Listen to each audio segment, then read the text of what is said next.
because there's a lot of material to cover. Can everybody hear me okay? Sweet. Okay, well, welcome to the Magic Budget system. I like the word magic. Yeah, why? Never Do mess. you love Harry Potter? That's right. Yeah, I called it magic because I've taught this to a lot of people, and in the past they've used that adjective as like it's like, dude, like once they start doing it, it's like at first they're like, dude, this sucks, like you're an idiot, I hate this, and then they start actually doing it, and it's just like, holy crap, like this is a magical thing that's happening. Somehow all my funds are building up really quick. So that's why we call it that.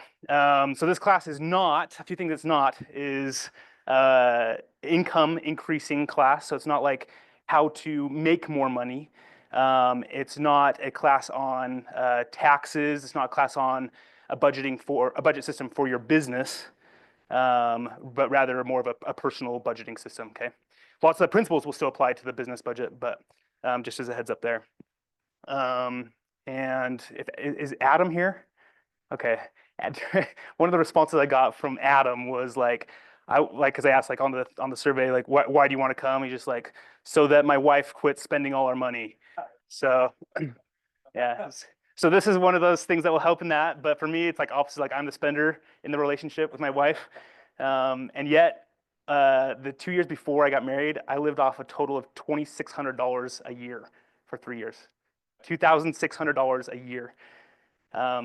Because nope, in a tough shed. So I bought my first home, built a tough shed in the back, lived from my bed hanging from the ceiling, and rented out the house to some guys, and switched from Sprint to Verizon, and had no insurance, and I lived off of $2,600 a year, and in large part to the budget system too. But not saying that you need to live like that. So, but this is a great system. So jump in. So the things that, let's see, how does this thing work?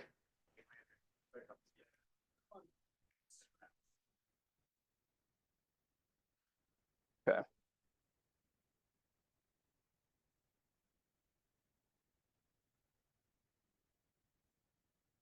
Maybe I'll just use the mouse.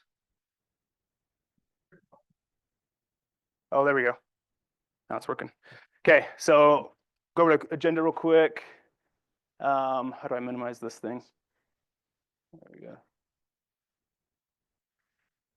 go. Okay, so the agenda, we're just going to be we'll break it up into like basically 20-minute segments.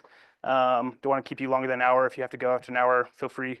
And hopefully we'll be done by then. But 20-minute segments, mindset and philosophy, principles of a good budget, and then we'll actually dive into the actual workshop of creating it. Let's see. Oh man, maybe I am handicapped with this thing. What's that?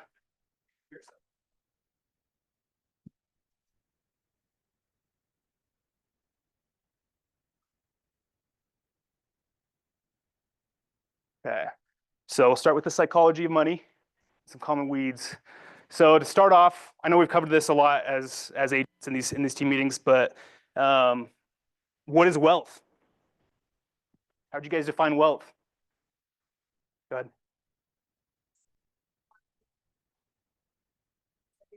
That's kind of cool. Yeah, that's a great way to define it. What else? It's freedom. Dude. I can distill everything I think about it into one word. It's freedom. Yeah. Net worth. Okay. Honestly, like the freedom thing is like one of the main reasons why I teach this budget class, because like I'm like probably my top value in this life more than anything else is what I value is freedom and peace. And this is what the budgeting brings.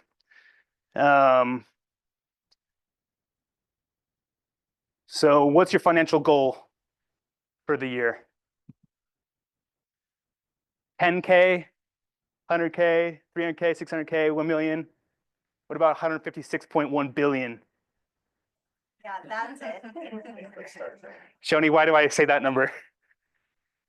Warren Buffett. It's net worth, right? So what Shoni taught this class yesterday, and or 2 days ago, was it? And mentioned this idea that Shoni Buffett's net worth is currently $156.1 billion. He's Did I say Shoni Buffett? Maybe there's a Freudian slip there. Maybe it's like I'm a prophet.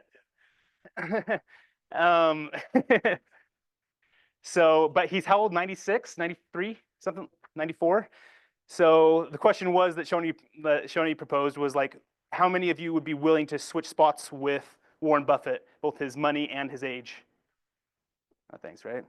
So each of you, if you wouldn't mind writing down what your goal, your financial goal is for this year. Welcome. Write it wherever you want.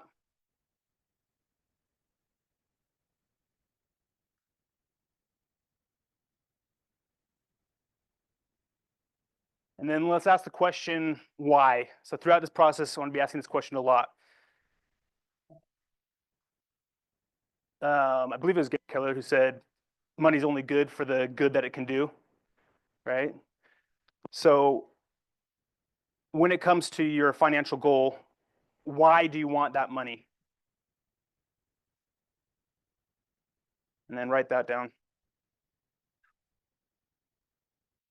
What purpose would that serve? What good could you do with it?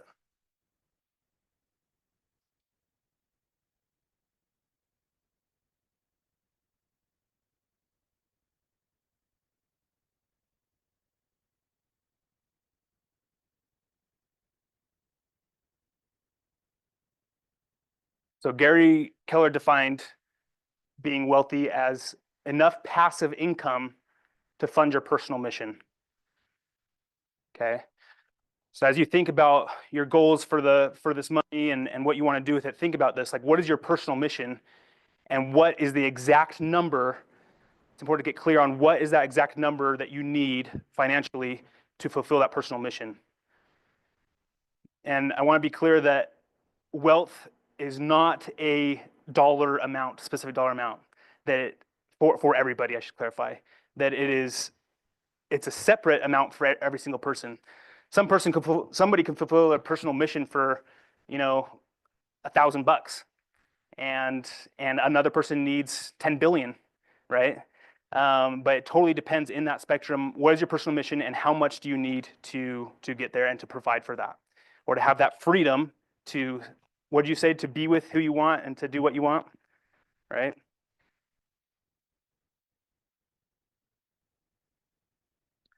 Okay, so if that's the case, and we want to get to that goal to fulfill our personal mission, why then do we budget?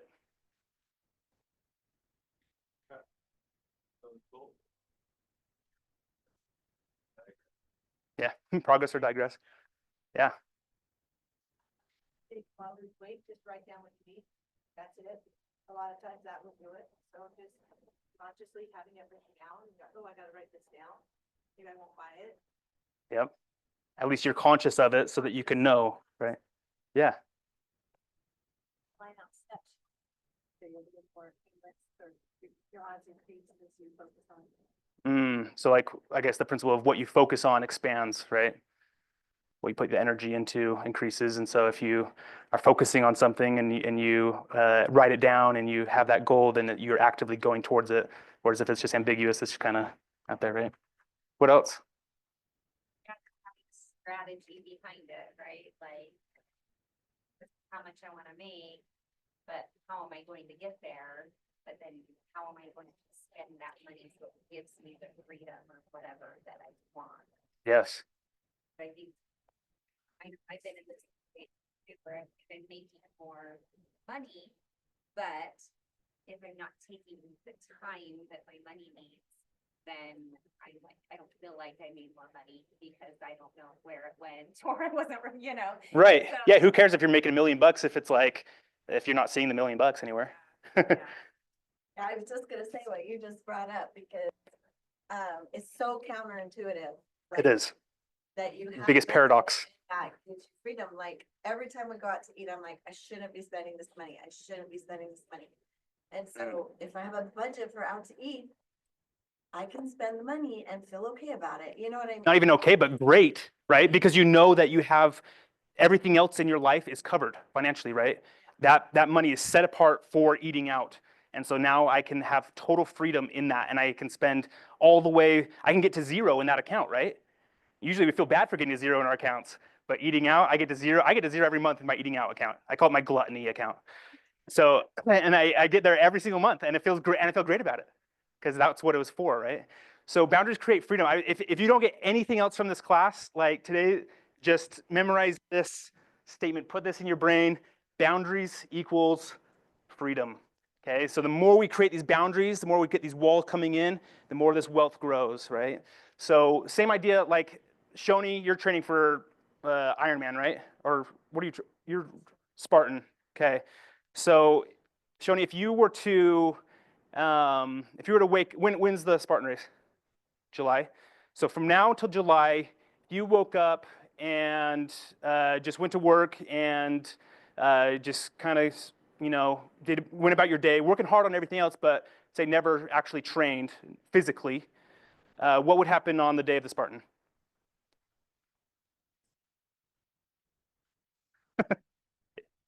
Yes. Yeah, hopefully you don't have to crawl anyways, right? Yeah.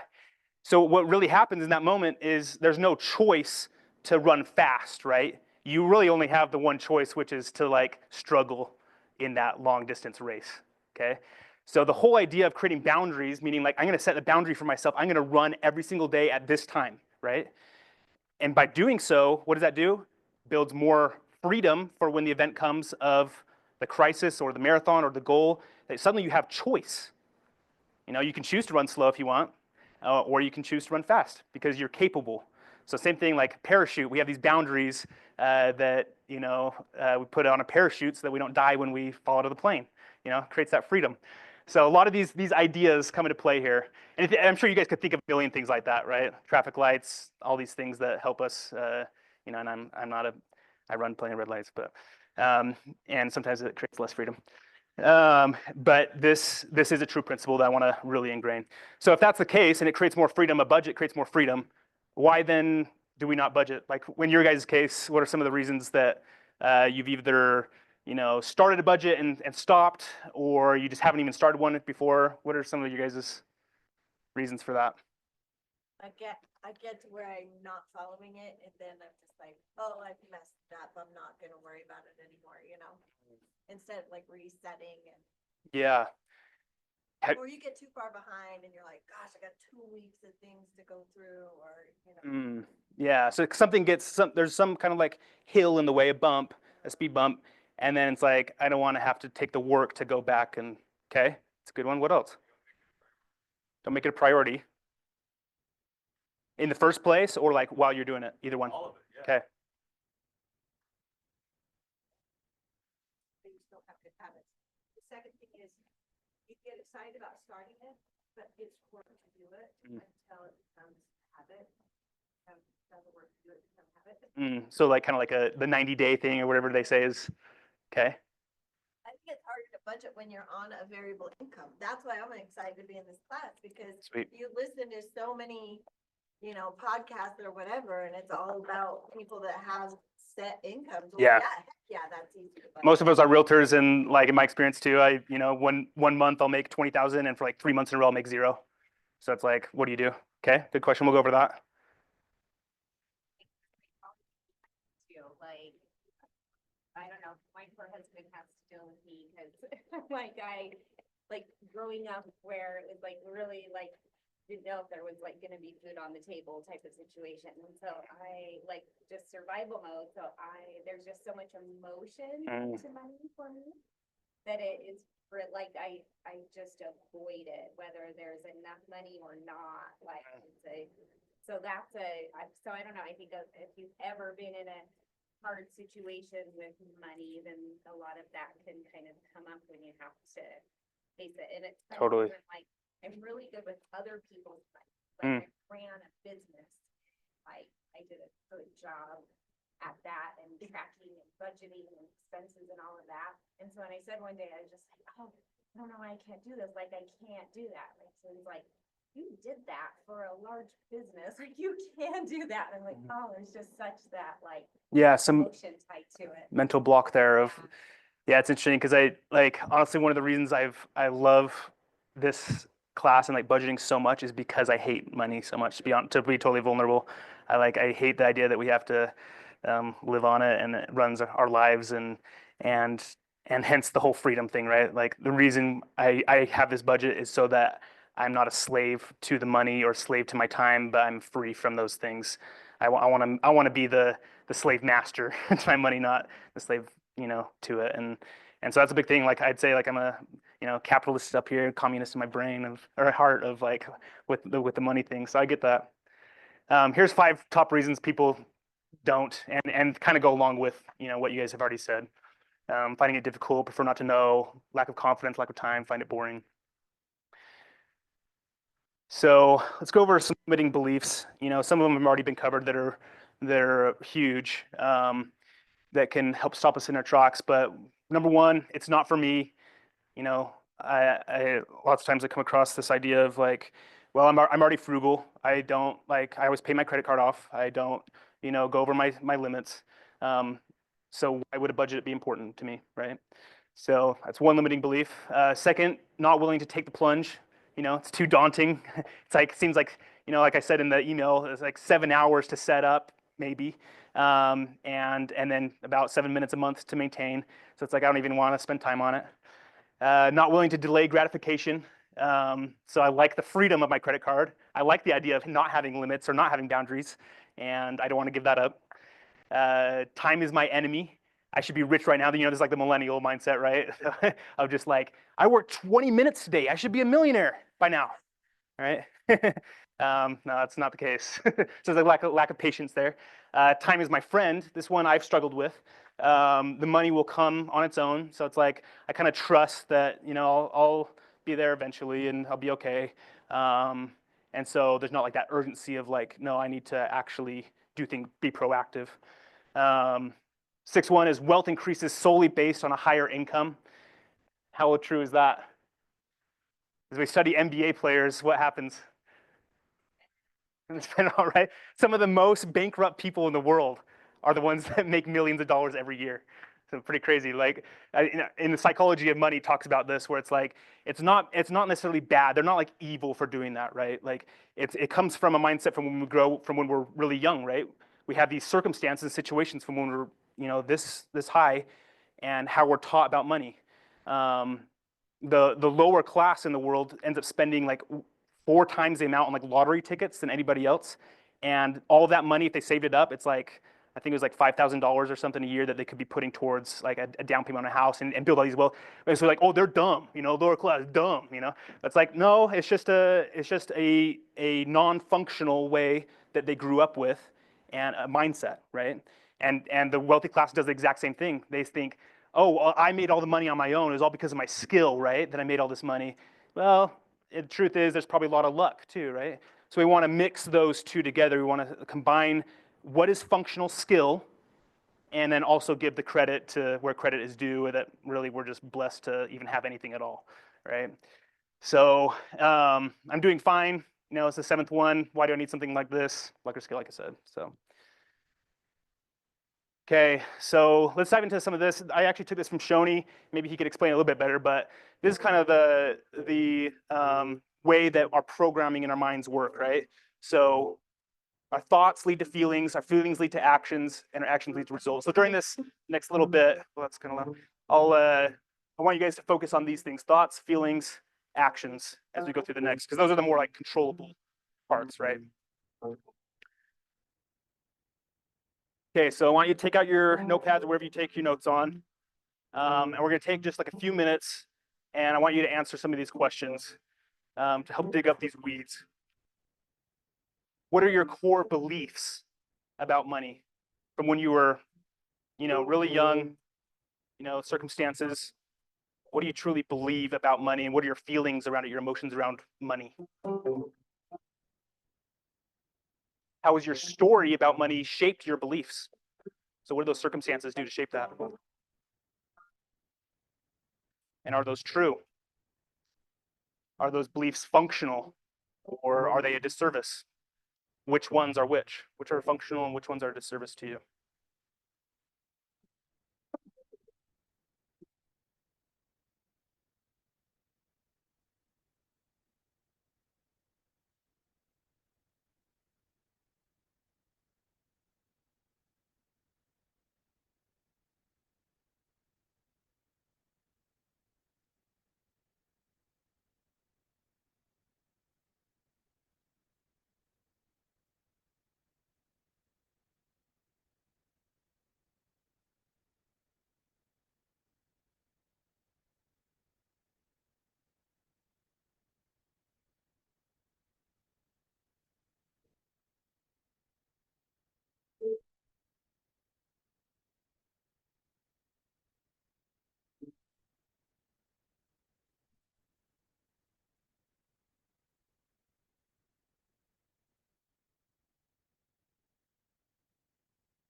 What weeds out of all these things that you've been talking about need uprooting? What has held you back mentally and emotionally from budgeting? What has caused you to quit? I think we just talked about, write those down. If these weeds continue to grow, what would that look like for your financial future? Try to truly imagine those things, visualize. If those beliefs were to grow, what would my financial garden look like in 5 years, 30 years?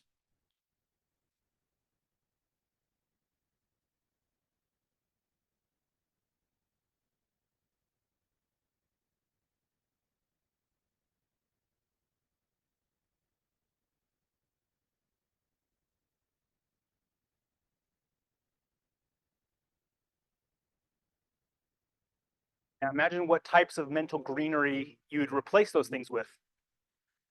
If these weeds were dug up and replaced with trees or flowers, what would your financial garden look like? What would your life look like? What would your time look like? What would your relationships look like?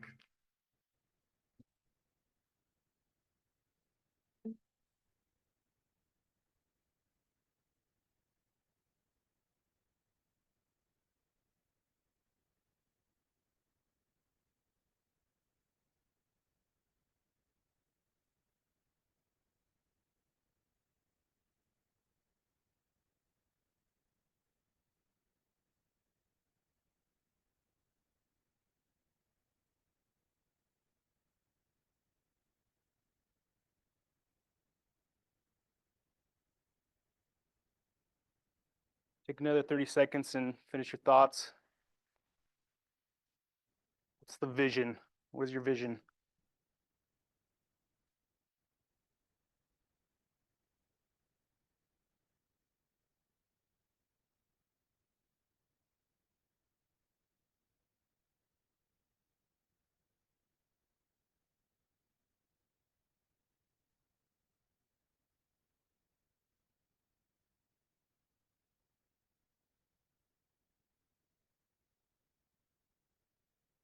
Okay. Okay, so one thing I like to think about it in a way is just the idea of stewardship, right? If you think about the parable of the talents, has everybody here read, familiar with that story, Bible? Yes, no, blank faces. Okay, maybe I need, okay, maybe I need to describe it. So there was, this lord of the land. He gave his 3 servants coins, basically money. He gave one servant 1 talent. A talent is a piece of gold or money. Another servant he gave 3, I believe it was, and then another 5. Right? He said, "Okay, go out and take care of this money." Right? And then servants came back. One of them said, "Hey, I've made my 5 coins into 10 coins." And he's like, "Awesome job! Like you have my full inheritance, basically." Other one came back. "I changed 3 into 6. Wow, good job. You have my full inheritance." Last one came back and said, "Well, I was so nervous about losing your coin that I just buried it, and here it is." Um, so there's this idea here of stewardship, right? That we're actually given everything we have in our life, and what we do with those things, what we do with that money, is the thing that matters, right? Are we going to, just bury it and be scared and hide? Are we going to invest it and grow it? Are we going to give? Are we going to be selfish with it? These are things that we need to ask ourselves through this process. All right, let's watch Microwave Man real quick.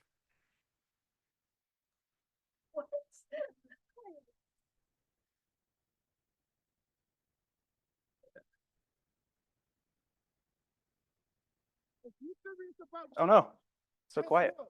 You're gonna go through some uncomfortable situations. Stop trying to dodge the process because in the long run, it's gonna make you better. And don't forget that shit. You heard?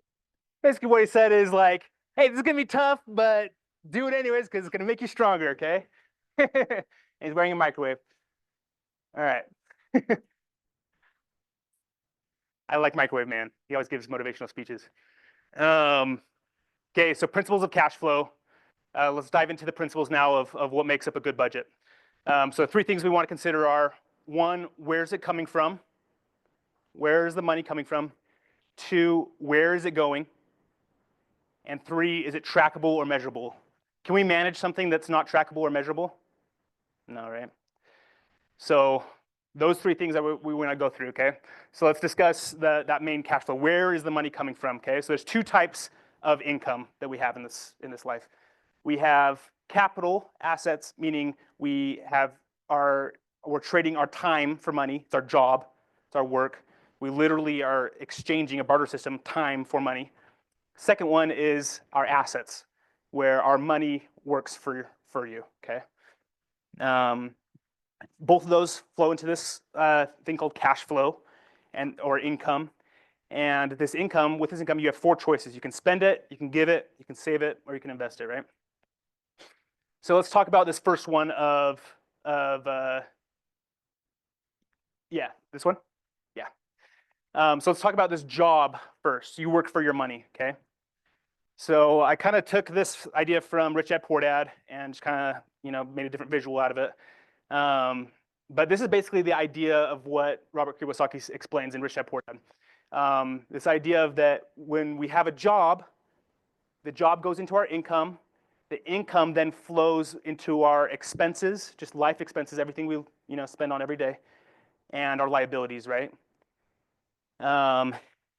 Then the other option is our assets, okay? Assets going into cash flow. And he explains this as like that. The first one was like the poor dad version, right? Which we all need to do. We all need to work for income, right? I'm not saying like it's just magical that we have assets all of a sudden, right? But the idea is that we start to work towards this part, this higher way of doing it, which is our job, which we still have, feeds our assets, and then our assets are what feed our lifestyle, right? Does that make sense? So he says assets are like planting a tree. You water it for years, through your job. You start trying to pour all that income into those assets. And then one day it doesn't need you anymore. You have that financial freedom or that wealth to do what you want with who you want, right? Fulfill your personal mission. One day it doesn't need you anymore. Its roots are implanted deep enough, then your tree provides shade for your enjoyment, okay? So this is what we want to focus on in this budget system, is how we can put more of our income from our job into this asset flow, investments, rental properties, business, passive income, that will then fund what we want to do and free us up. Okay, so the last thing we want to think about is it trackable and measurable, right? So this is from Johnny's slide last year. I should have got the newest one. But it's hard to see at the very bottom, but this is 2023, and then $1.3 trillion in consumer debt from credit cards is where we're currently at as a nation. Pretty crazy, huh? And I know none of you guys do this, are super in debt in credit cards, but this is what happens. See this Nike switch right here? Guess what was right here? 2020, what happened? COVID, right? So suddenly you see you see it pretty flat for the most part, and then suddenly you see this emotions. And what do we do when emotions are high? Spend money, right? Yeah, exactly. It's like very clear that okay, this is an emotional graph, right? Like we kind of do weird things with our money when we get emotional, right? Yeah, retail therapy, exactly. So the idea here is that we have so many things in our life that we need to live on, right? Like we have all these eggs in our basket: rent, groceries, Netflix, random travel, taxes, all these things that we need to pay for. How in the world are we managing all those and tracking it with just using this piece of plastic? It's like nearly impossible, right? Like, yeah, sure, there's apps. You can go through the transactions like every single day, but how much work was that, guys? Like doing the transaction, like a couple hours, right, to go through everything. Okay, so I put one plastic card to rule them all, and in the darkness bind them, right? So there's this, and I don't want to say oh, credit cards are evil, and you shouldn't ever use them. There are their benefits, and we can go through that later once we start creating the budget system. And I don't want to do like Dave Ramsey of just cut up all your credit cards. but I personally don't have any. But my wife does, and they can be useful. Okay. But the idea here is the tracking and the management part of things, right? So we don't want to have something where it's just free willy and there's no boundaries. Why? Because boundaries are what creates the freedom, right? So yeah, we'll just have this guy. Oh, dang. Boundaries create what?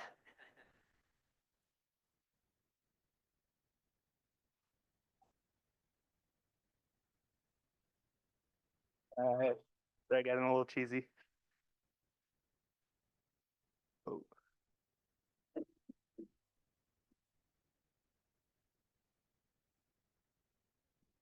Okay. Oh, how do I get back full? Okay, so let's dive into the anatomy of the budget. Oops.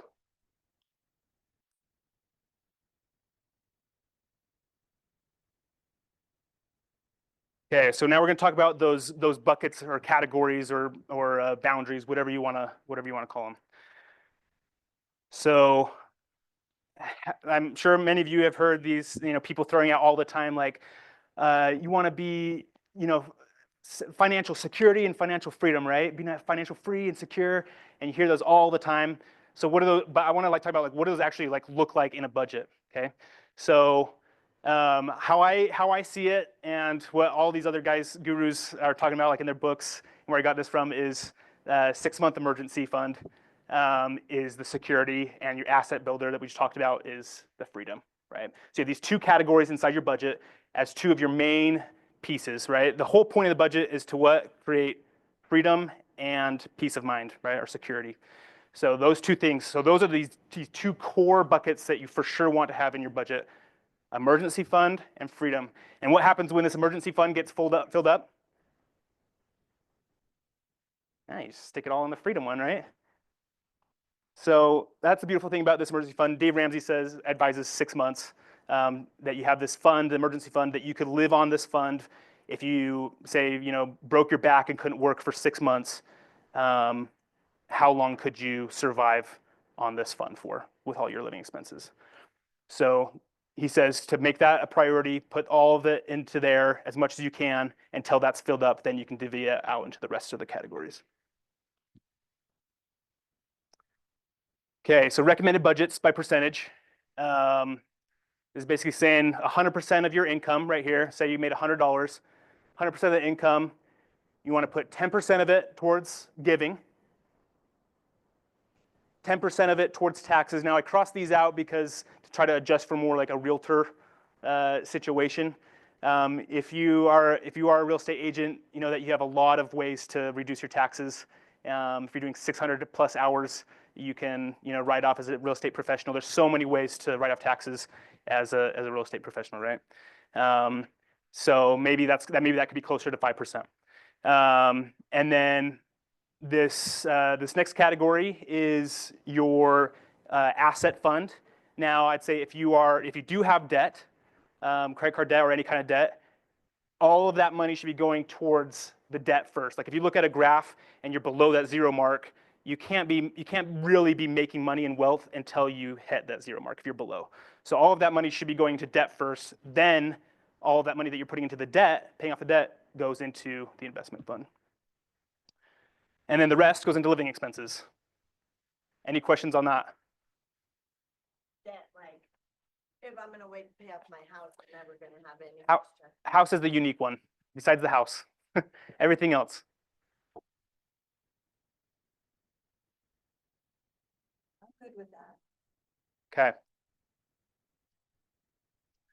All right, so 3 common lies that we see for, when we're starting this budget system. First one is increased job income equals increased lifestyle. No. Assets fund the lifestyle, right? You think, but again, like the NBA players or a lot of people you see, it's like you can make millions and have nothing, right? So it's because of that budget system. So if you're putting creating those boundaries to be in the right spot, then you'll have enough always for what you need. And And then number two, assets aren't real like cash is real. So sometimes we think like, oh, I don't want to, having all these assets because I just feel more safe having actual cash in the bank account, right?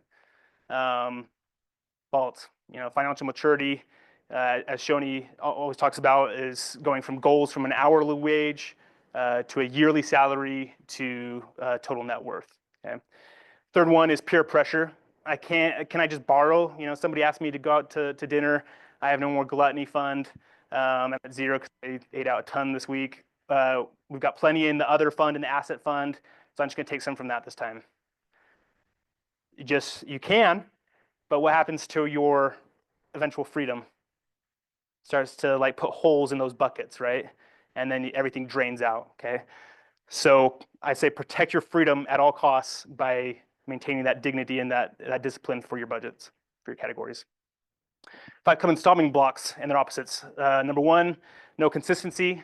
This can be a lack of any of these ones below we'll cover. It's easily accessible funds or credit. When you have something just right there available, we're humans, right? Like as that graph show, we have those emotions, and what happens? Like if there's something available, well, I'm gonna probably take it and use it for something, right? So the idea here behind the budget is like, I'm gonna have these funds that I just can't touch, as if like they're not even mine. Even though in the back of my mind, I know that my wealth is growing. Back here, I have that safety. But treat these and see these categories as if that's not even my money to touch right now. My husband or wife isn't on board with me. Again, Adam's comment of like, I want this class because I want my wife to stop spending all our money, right? So there's this thing that we'll go over here in a little bit on the Axel budget sheet I created. I call it the King and the Queen Fund, where we each, and this is totally, I wish my wife was here to like testify of this, but this has completely eliminated our financial like feuds out. Like there's just nothing. We haven't had a financial conflict ever. Not even close, because of this budget system. So we know that she's safe, I'm safe, everything is covered in our lives, because everything has its name and its place. But also, one of the core reasons people stop budgeting is because they feel like it's too much boundaries and too heavy, and they don't have any more fun to play with, right? The fun money. Okay. So it's so essential that you create those categories on purpose, be purposeful in creating. Okay, this is to use for whatever the heck I want. Okay, and so have that King Fund where she doesn't ask you what you're spending your money on. You can do whatever the heck you want. You don't ask her what she's spending that Queen Fund with. You can do whatever she wants. Now I like to just put mine into like a little, Bitcoin or something, and have it like a little mini investment fund, a little asset fund, and then it grows. And so now I have like triple hers, and it's like, yes, I won. But I don't care, and she doesn't care, so it's like, well, good. And that eliminates that tension, right? Unrealistic unexpected expenses. Plan on them. About 8 years ago, my foot came off. I had an accident, fell 30 feet, and my foot came off, and it was like a $40,000 bill.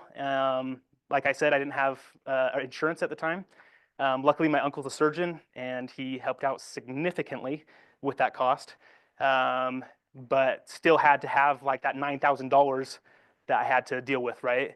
And that can be for some situations that can be totally detrimental. And you have to go back below the zero, maybe even go to debt, right? So make sure we plan on these things with your budget. Christmas is another one. Like if you go through for those who went through their 12-month transactions, you might see like, okay, I could see like this percentage in each category, and then suddenly Christmas comes up. It's like, oh, what's this weird spike? There's these speed bumps, right? These are the things that cause people to stop budgeting, because it's like, oh, well, we have to dig into something because we don't have funds for that. So plan on those things that are unexpected, or plan on those things that are like weird or abnormal in your budgets. Questions? Jokes? Okay. Yep. So that's how I started this. This is gonna be like an updated, more advanced version of the envelope system. So when I was younger, I like in college, I had with cash envelopes labeled, and I'd started with like a wedding ring. So I was not even dating somebody at the time, but it's just one of those unexpected things that I know, like, okay, when I get to that point, I don't want to be stuck having to pay my like food fund for a wedding ring, right?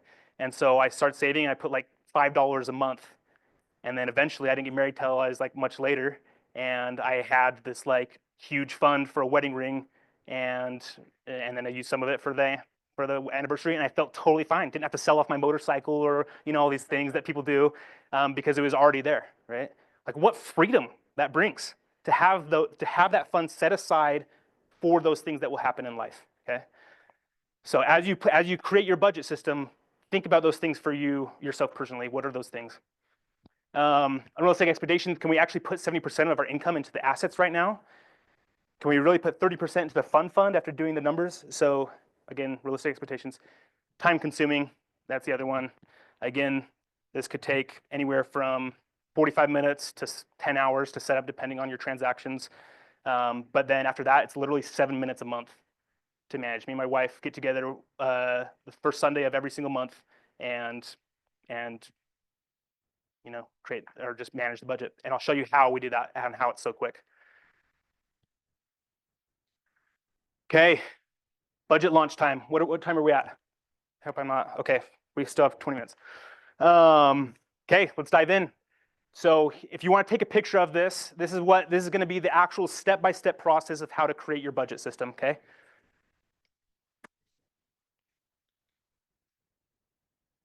Yeah, and I'm happy, by the way, like I love doing this and I teach it because it's fun. I don't like get any clients or money for it, but although I should start like converting this into real estate somehow. But I'm happy to just do one-on-ones with whoever wants to like actually go through and set it up personally. The first thing you're gonna do, who all raise their hands did their homework? Woohoo! Wow, at least 3 of you, 4, sweet.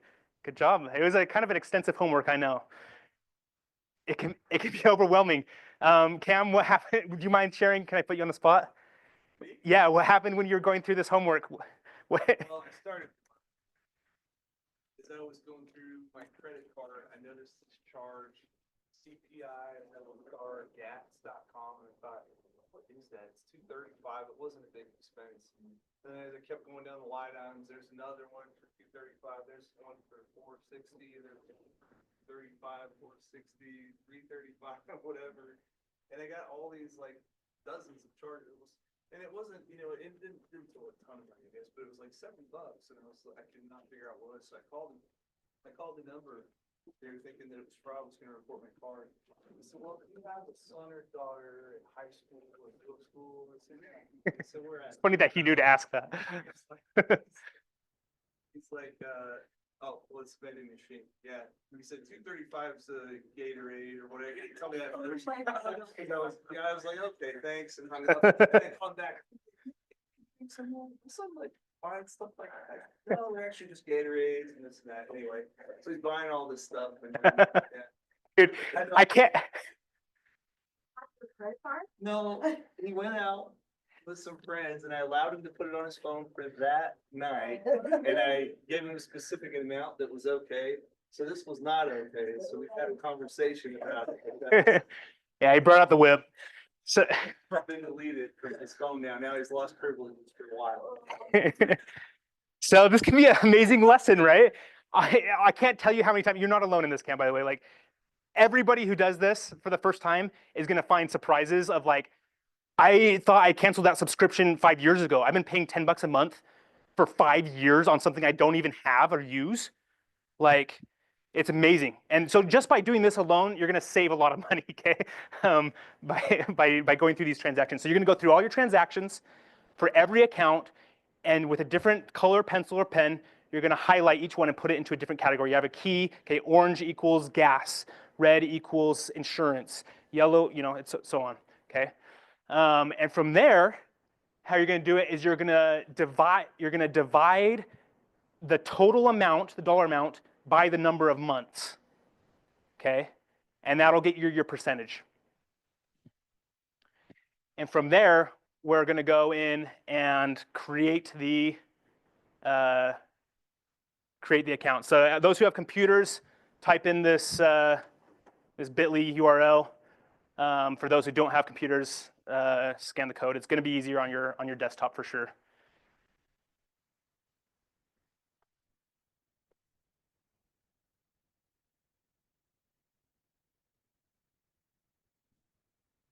Okay, and I'm gonna actually, let's see, is there a way to, oops.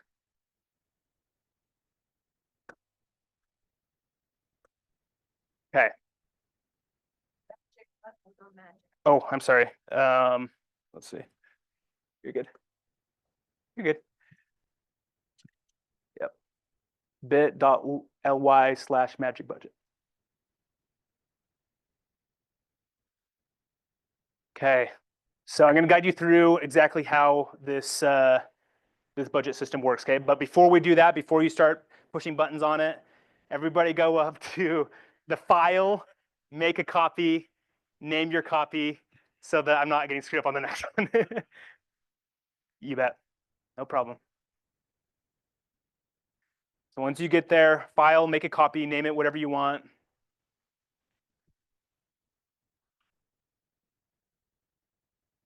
Yeah, Wi-Fi. Shoni, do you know what Wi-Fi is?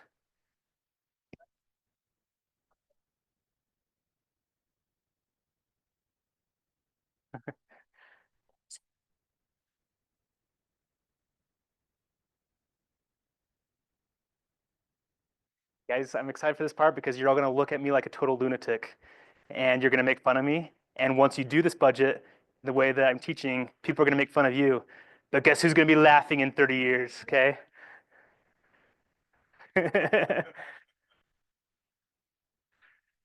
Dave Ramsey, what does he say? Live like no one else, so one day you can live like no one else.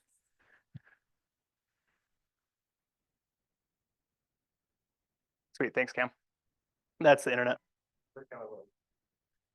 Okay, everybody ready to build it out? Wow, this is weird doing this backwards. I'm just gonna sit down. Okay, so question number one, your question. How in the world as agents, for those who have like varying incomes every single month, how do we do this budget? With if it's based on percentages, it's gonna be a different money for each category every time, right?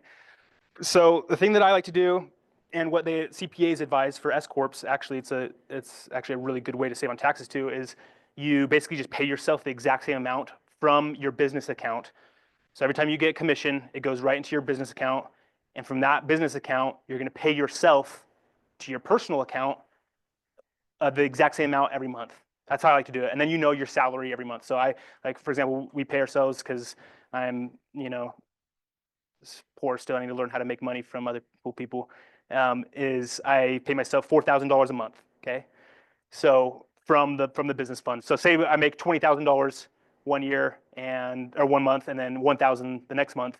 I can still usually average it out to allow myself to pay $4,000 a month because I know that some months are going to be better than others, and I can plan on that. Does that make sense? Yeah, you kind of have to plan ahead on starting the positive. Yeah, and it's easier obviously for like a W-2 because it's just you know what you're going to make. But after a year or two of like being 1099 based, you can usually guess like, okay, if I'm making $100,000 a year, I can plan on paying myself $6,000-7,000 a month. Okay, so so that's how I like to do that. Take care of that. That money on this budget system will go into this column called net pay. Okay. So every time you get paid, and it doesn't matter where it's coming from, okay? It could be a gift, could be, you sold a lot of drugs and you donated plasma and you have a rental property or you have your just normal income, okay? Every time you get paid, it goes right into this net pay column. From there, I have it calculated. If you double click on one of these, so say you go to health, you double click, there's a formula. On the bottom left here, you'll see a key that'll make it a little bit easier for those who like the decimals are a little bit more difficult. You'll see that a 2% up here is your percentages, right? So 0.02 times the 10,000, and then you push enter, equals the 200. So you're going to put $200 into your health account, okay? And so what we're going to do is you're going to go, and this is the part you're going to laugh at. You're going to go to the bank. And I'm not going to advertise any specific banks. I like to use MACU, so there you go. I did. because they have it, you can, instead of setting up for like 4 hours, setting up individual accounts, they have a way that you can set up one, I call it like the Hefe account, the main transfer account or umbrella account. And that's the account that you're going to put this NetPay into. So from your business, you're going to set up an umbrella account at the bank, and all your money will go into there. Then every single month, you'll transfer manually on your phone from this account, from your transfer account, to each of these, one by one. Takes about 5 to 10 minutes, okay?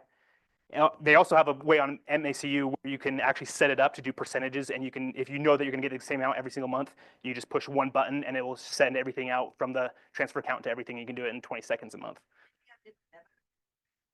Yes, with a caveat. Okay, That budget not to do. okay. It's like a new thing. Never been called a Nazi?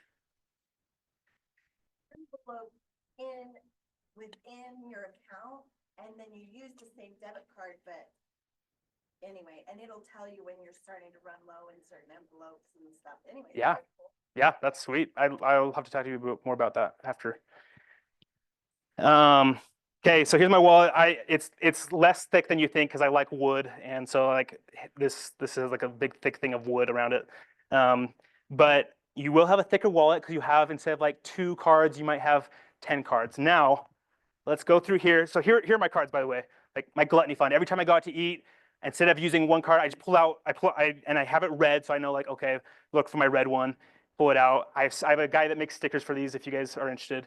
And I just name it gluttony, right? So I give the guy my gluttony fund, and they always laugh. And then if I'm going to the gym or acquiring a ski pass, I have my recreation. If I'm paying something for my rental property, I have my address 448 East on there, and that's the card I use for all of my Home Depot purchases. During Christmas, I have my Regalos, my gift card, that I go and use that for, okay? It's amazing because, yeah, exactly. Sorry, yeah, Silver Mission, Argentina, that's why. But it's amazing what this does, especially if you can put what is it called, stop payment on it, or zero, like when it gets down to 0, you can't go below. I forget what that's called. Anyways, when you go to the bank, you want to set this up so you have a stop payment at 0, so you can't go below. Again, boundaries equals more freedom. Credit card does the reverse, you know. So, so each of these, you're gonna have a debit card for each of these. See this column on your computer, on this red column? Everything to the left, I've created it, so those are the ones that I have debit cards for, okay? And before you start complaining more, think this is crazy, not all of these you have to carry around, right? So like the Regalos fund, the gift fund, I like only use during Christmas time. So I only put this in my wallet in like December, and then I'll just keep it in my closet, you know, for the rest of the year. Like the house fund, buying stuff for the house, my wife takes that one, and I don't even carry that around. Whereas I carry the adventure one because I'm using that one more. Or you know, so you don't have to carry all these around, but the ones that you use very consistently, you'll want. And on everything to the left, you have debit cards, and everything to the right, if you scroll over, is like automatic withdrawals. Okay, so things like insurance, cell phone, or things that you would never use like a debit card for, right? Those are all things to the right of the categories. Clear as mud up to now. Okay, so try it out. Try putting in like a basic income on one of these columns. You can do the math later based on what you found in your transactions, and then you're going to enter in those formulas right here, and it will automatically populate. So I don't know how familiar everybody's with Excel, but if you go like this, you put in, say I want to change this. Say I want to change this percentage from 2% to 5%. Oh, keyboard's not working. Anyways, you just basically change that to 5, you push enter, and then there's a little box. When you hover over this, there'll be a little box on the bottom right, and you can drag and drop it, and it'll automatically put in that 2% for the rest of the column all the way down, okay? And then everything's automated. So every once a month you go in here, put in your amount. I like to say whether it's transferred or not, where the source came from and the date. You can do it however you want. But remember, the most important thing in this budget system is to pay yourself first, okay? So 10% God, 5% Caesar, 10% emergency fund until you fill it up, and then allocate the rest to whatever, okay? Questions? Yeah. That's without a cross. What account does that come out of? Is that a separate one? Yeah, let me see if I can scroll over here. Does this smell? Oh yeah, it does. Okay. So to the right, yeah, these are ones like, so I even have like the cash flow. I call it my money machine on mine. And it's, by the way, side tip, not to have my ADHD get in the way, but good to have like specific visions for these. So above each category, I like to say what I'm saving up for. So like car, truck, helicopter, you know, but I actually put above it on mine, I put like specifically what is the car that I'm saving up for, or what is the thing, you know, exactly that I'm going for, and that helps, you know, make it more exciting too. And it's crazy, guys, if you just let these sit, like with my cash envelope system for my ring, I was blown away that I suddenly had $2,000, and because I didn't even know about it. It was just like sitting there, but I just add to it every once in a while, and it was untouchable, like under some clothes somewhere, and suddenly it's like, oh, I have enough. And that's why it's called the magic system, because you'll be blown away at how things build in the background, and you'll always have enough for everything. I promise that. Well, These are all different accounts. So I have 20 different accounts at MACU. They'll look at you funny, but it's starting to become a more and more popular thing, okay? Because you just have one account, you just transfer into each of these. My wife's an executive assistant. She works for a private equity guy that's like worth billions, bought all of the real estate in Palo Alto. You know, rents out to Stanford, rents out to Facebook, Google, and he uses this exact same system, which I didn't even know about until I was looking at it. I was like, dude, that's what we use. So it's kind of validating. But he uses the exact same thing, has like 20 different accounts, does transfer to each of the accounts, and then there's always enough for everything, okay? Just builds and builds and builds. So yeah, your question, no debit cards over here. These are automatic ones, but yes, you will set up a separate account for each of these. On MACU or most banks, you can actually name the account. So you'll go in and name it, whatever the category is, yeah. account for your business expenses.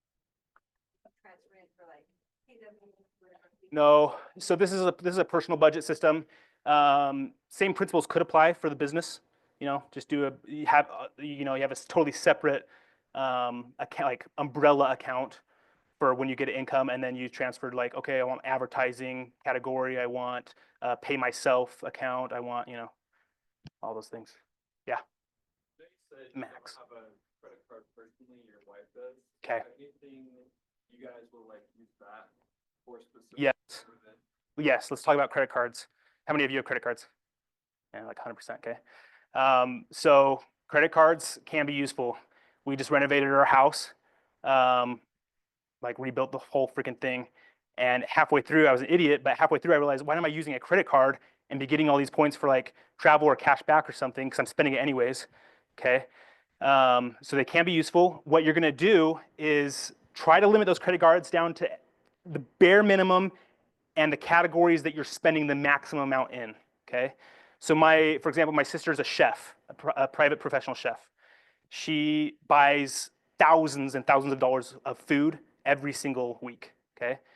So in that case, it'd probably be helpful for her to replace one of those debit cards on the left-hand side with a credit card. And you still have the separate account, right? You still have that separate category, but instead of a debit card, you have a credit card that's benefiting you in that thing. But don't use a credit card for all of them. Don't use a credit card for everything you buy. But for the categories that you're spending a whole lot on every single week, maybe that could be a good benefit of the credit card. Does that make sense, Max? Yeah.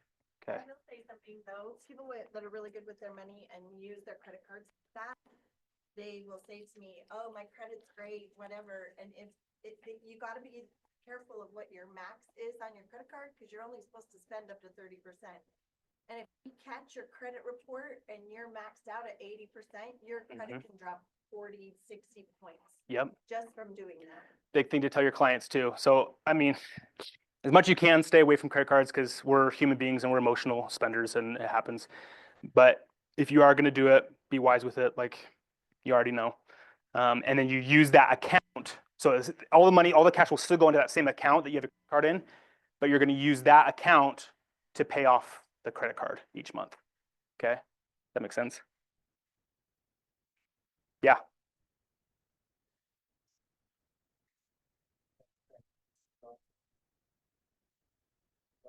Right.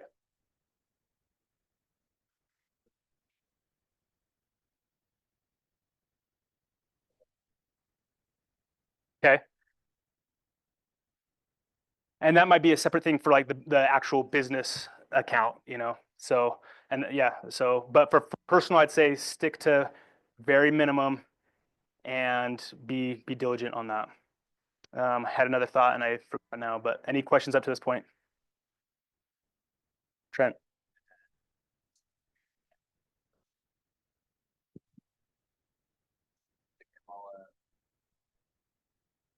Yeah, thread, Okay, emergency? yeah, cash, but still be. Oh, oops, I meant that's supposed to be on over here, marked assets. Yeah. It could be in cash or silver if you want to. So maybe that's okay to keep that there. But if you think like the world's going to end and we're going to go back to some other system that doesn't have cash, yeah, yeah, ammo and guns, emergency, yeah, bow and arrow, poison darts. Any other questions? Yeah, Insurance, is that also including your health insurance or is that separate? we combined ours. I will say the more categories you have, the easier this will be and the more freedom it will create. So if you'd like to separate them, you can. On ours, we combined all our insurances because they all come from the same amount. So we just added up all the different insurances and put them into one category. But usually, as a principle, the more categories you have, the better off you'll be. So to do this, you're really having all of your monthly income ahead of time. What do you mean by that? Like, you're putting all this money into these categories, you're not counting on income throughout the month. Get paid, like husband gets paid a normal schedule, right? Yeah. 2 weeks later, we're gonna get another paycheck. Yeah. So Do I push all of that to the next month and start it that way? you can do it however you want. I recommend every time you get paid, you do this. You can wait and just do it once a month if you prefer. But I'd say every time you get paid, it's just going to be easier, like peace of mind, so you know that you're covered. But every time you get paid, you just put that number right into this column. Agents, this might be easier because we can just do however much per month, right? Right. On the salary.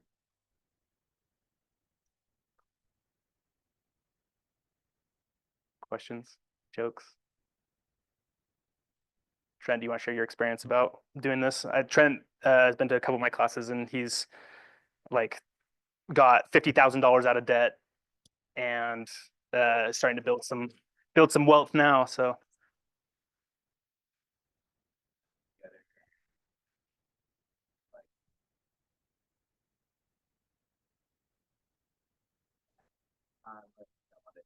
My life. So coming to school, it's funny, like we were talking about like people don't budget, like I was like, cool, but then I didn't really use it for like 6 months. I think in my head, I was like, I have enough discipline. I was like, school, like go to bill, maybe some cuts. That's kind of what was going on. But then something happened in my life where I really wanted to just kick it into high gear, and I use this, and like Spencer said multiple times, like it's amazing. And just going through transactions alone is just so eye-opening. It's like, oh my gosh, like how much did I spend? It's insane. And you know, we weren't making a ton at the time, but yeah, like just apportioning out those buckets and letting the Excel, Google Sheet, whatever it was saying, just plot in here how much you make that week, that month, and then splits it up on all the categories you've done. You instead of, because I think before I would get paid like $1,000, for example, and I was like, cool, I've got $1,000 to spend. Wrong. I put it here, splits it up, then I'm like, oh, that's how much I had to spend on groceries and whatever and whatever. And so it just helped me see things so much more clear, like, wow, like that's how much I had to spend. And then I would just never be in trouble anymore. I just knew like the percentages I needed to split it up just like automatically, and it was amazing. I did the same thing, saved up for engagement ring. I think I literally put 1%, and then after like a few years, I was like, oh my gosh, I have enough. And then I just moved that 1% to something else that I want to like save up for more. So yeah, so life changing. And I think it's maybe around this time when I did have a credit card that had like I had maybe like $1,100 or so in debt. And one of my maybe limiting beliefs at the time was like, I'm a poor college student, I have no money to do this. But you can start super small. You can just dedicate like 1% or 2% to something. I remember like one time, it was like in my mind, I think I was like, I can't pay down credit card debt. But then I just paid off $1. Damn, oh my God, paid off $1. That's so cool.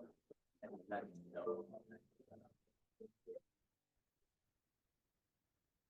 Still wonder how, yeah, you always make it right. Thanks, man.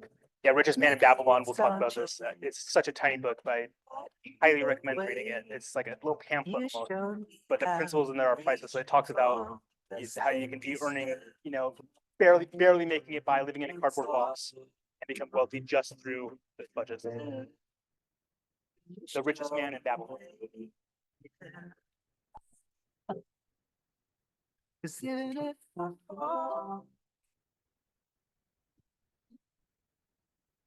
So oftentimes, that's a good question. So oftentimes I'll look at like while I'm just shopping, I'll just like pushing the card and I'll like just like go open my app and you can just see right there how much is in that fund. Yeah, yeah. It's 2 seconds. Just, oh yeah, we have $120, so I'll just. You bet. Thanks for showing, Courtney. Other questions? Mountain America Credit Union. I found it's easiest. I did it. I was at American First Credit Union, and I found that it took a while to set up a bunch of accounts. And this one has like the umbrella account, which is nice. Tried so hard, stumbling in the dark. Let's talk later. Let's talk after about it. Hear about it. So now what? Education without implementation is entertainment. So what are you guys gonna do? What's like the one thing that you're gonna do? This week. Reach for the best of myself. Sweet. Way to go. Yeah. Turn this down. You show the way. Yeah.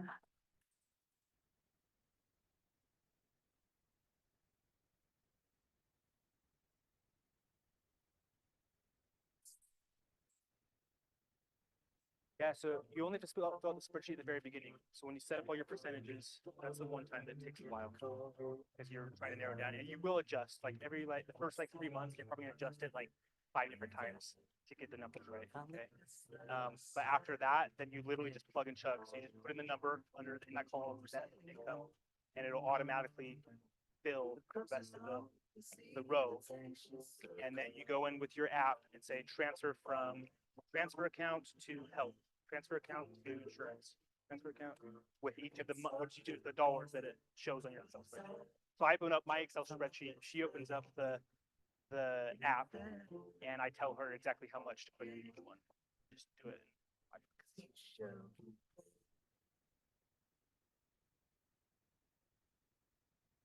Oh, to set it up at the beginning is what you're talking about.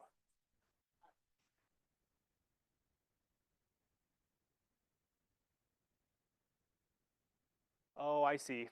Yeah, so it'll show pretty quick, and you're gonna fumble over this the first 3 months. Like I said, like you're like so you might be like, oh wow, we definitely don't need that much in gas. I don't spend $1,000 in gas a month, so let's lower that percentage and put some of that percentage into something else that we needed in.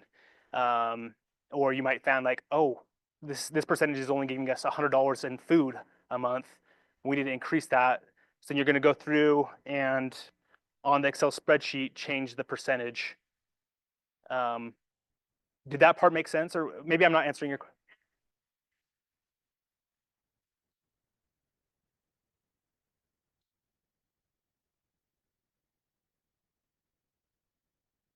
Oh, like to show what I know, because that's That's Thi- what the credit, that debit card is. I think the credit card is- see if you get rid of your credit cards, that's the whole purpose of this, right? Is to put the boundaries in so you have more freedom. So like I can't go past zero on this, so I don't need to show an Excel spreadsheet that like, oh, I spent more than I had, because I can't. As you're starting to do this, if you're, I don't know, what are your suggestions if you're, I don't know, you're spending, you're spending more money than you probably should, you know? Yeah, yeah. Not that we're going to debt, but I just know we could save money on it. Is it just Oh, yeah. the conversation as we're trying to come up with the budget? And then the other question is, once you see the end of the month that you've got money left in certain accounts, do you wipe those out to zero, put those back in something else, or do you always end with like an excess Yeah. in accounts? Yep. So the only ones that we usually zero out on are the grocery fund and the gluttony fund, almost all the time. The rest of them are just continuously building. So I try to put a little cushion in each of them. I don't try to get it exact to how much I'm actually spending. I try to do like maybe 0.5% more on each column.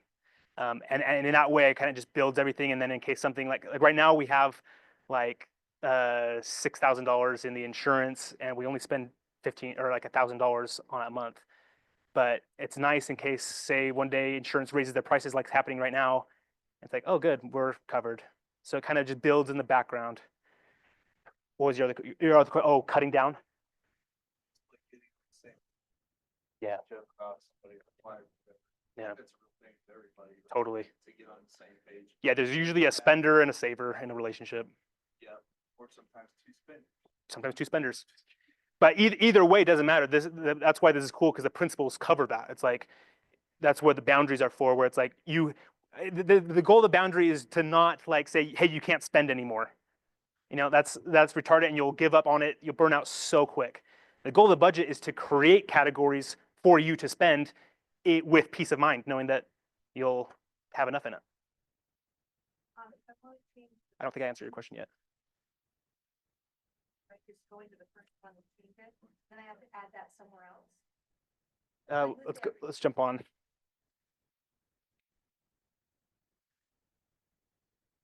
Yeah, I said that. Yeah. Maybe it's Let me just come and help you right after with that one. This is something they've just posted on couples. Couples combine their money and work together toward a goal, have a huge increase in probability of actually hitting that goal. That goal being a house, building wealth, having solid, all these things. Trying to make it happen as two separate individuals acting as roommates is very seldom occurs. Married couples need to budget their money together. Married, not roommates. Money should be a me thing. It should be a me thing. Answer your question, Cam. Like, it's just trial and error at the beginning.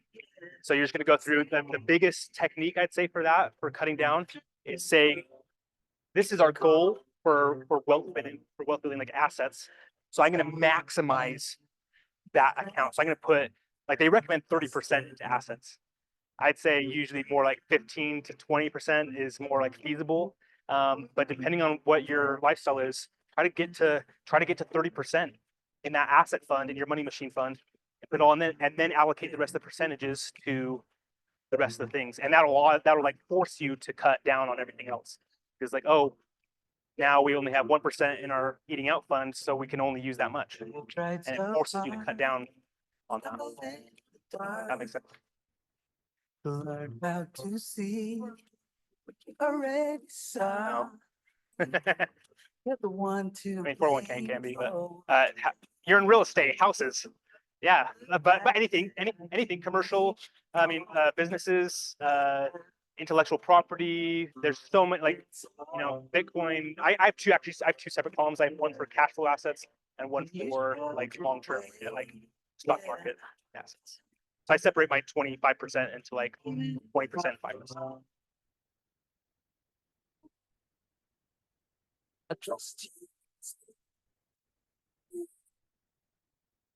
Good question.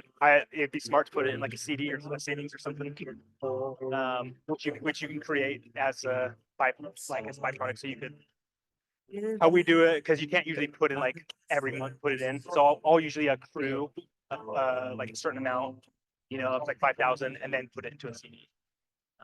The person out to see the anxious circle.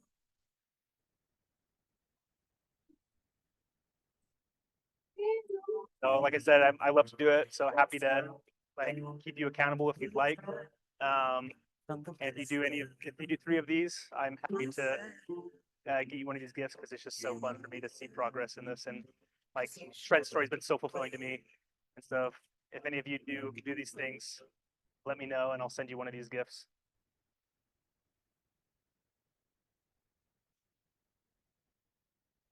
Okay, there's the reading list. This is where like the entire system came from, are these 6 books.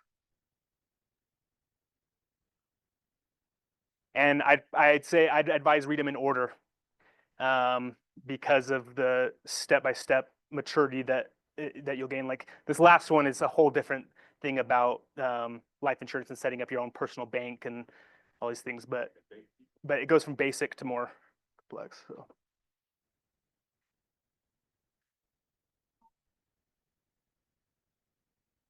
Okay, congratulations, everybody. Yeah, thank you. And happy to go through anybody's personal one and like help with like the Excel spreadsheet or whatever, because I know it can be a little bit learning curve at the first. So woohoo, go conquer.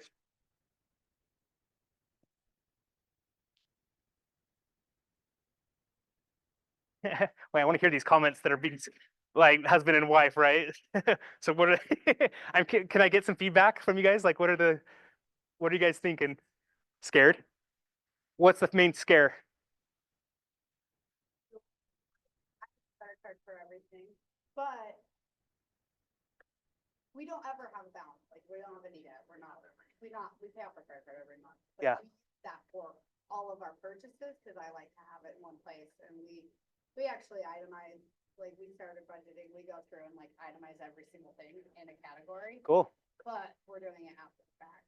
Yeah. What I don't like is I don't wanna go to the grocery store and not be able to buy all my groceries, and I don't wanna pay attention to every single thing that's going in the cart. And Yeah, that's takes the more part work. that I did that when we were first married, and I'm like, I'm not going back. Like, Yeah. no, you can do the grocery shopping if you're gonna do it. this way. So would you be open-minded to like seeing that in a different light? So one option might be that you could put a higher percentage into your grocery fund, for example, so that you're not worried about, so that like it's one of those other categories that's just accruing and you're usually not going to spend all the way down to 0 on it. So that way you can kind of forget about it the same way you use a credit card, because you're just like, oh, we got enough in it because we're putting more percentage. Unless you buy eggs.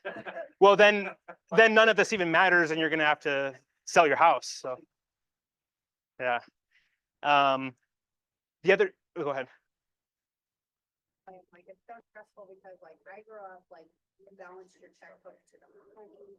Like, that's how I did everything. I'm Sure. like, I don't wanna use the checkbook. I got away from that by using Little credit bit of card. PTSD. But Dude, I get that. And that's why this works, because like I said, this is not to limit you.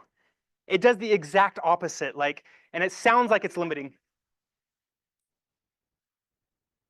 The first 2 months, you're gonna live on rice and beans, and then after that, you just start to build everything, and it creates freedom for sure. And so it is a sacrifice up front, but everything's good comes from sacrifice. So, but yeah, I get that, and so there's ways to like circumvent those fears and to build up more of like a sense of freedom behind it all. And as you play with the percentages, you'll get better with that. And you can still use your credit card, but use it just for the one category, maybe 2. then I won't get the money back. You still will if you're putting it in the categories that you spend the most in. So like you're not going to make that much cash back. Like if you're worried about the extra like $4 that you're going to make a month on cash back, then maybe you have other problems that need to be addressed.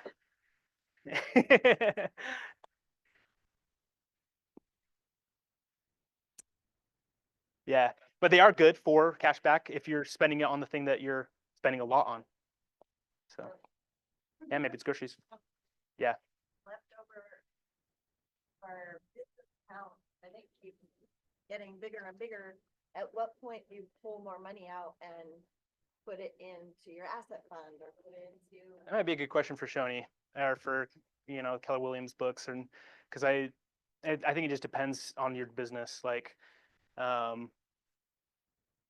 some people, like with my wooden my business, my wood layout, I pay myself 5% of the income and I put the rest into the business. Whereas real estate, it's a little, like if it's your main gig, it's a little bit harder because you have to live. So, but the idea is like the more you can keep in the business, the more you can grow it, right? But you also, it's just a balance, I guess. I don't know, any advice on that question? Place said they follow the philosophy of just paying themselves a salary. He said, I think he got like 10,000 a month or whatever, but that's how they keep money because it's maybe grow the business. So if he only takes out 10,000 and does that every month, then Yeah. he knows that's what he's got for what they're spending. Yeah. And what does that do also? Like it creates freedom down the road because you're saying like, I have this set boundary of how much I earn. And say I start making $1 million a year in real estate commissions, like, and well, what if you still lived off of 150,000? Like, think of the possibilities you could do with that other 850,000 of like either building your business, advertising it, just increasing it, and suddenly you're making 10 million. And then maybe you could raise your personal income to 250,000. And it just kind of just builds and creates more freedom. So I think the way of just paying yourself a set amount each month that's limited is beneficial.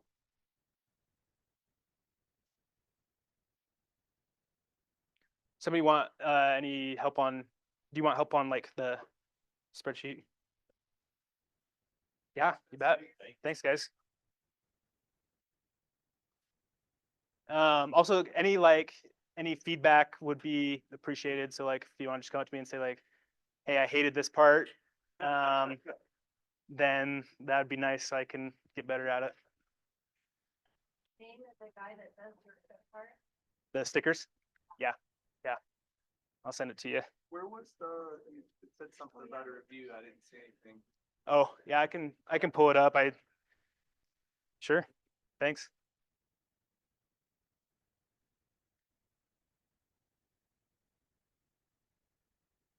It's just for fun. Fight as 3 men. And 3 men you are. What will you do without freedom? Will you fight for one chance, just one chance, to come back here and tell our enemies that they may take our lives, but they'll never take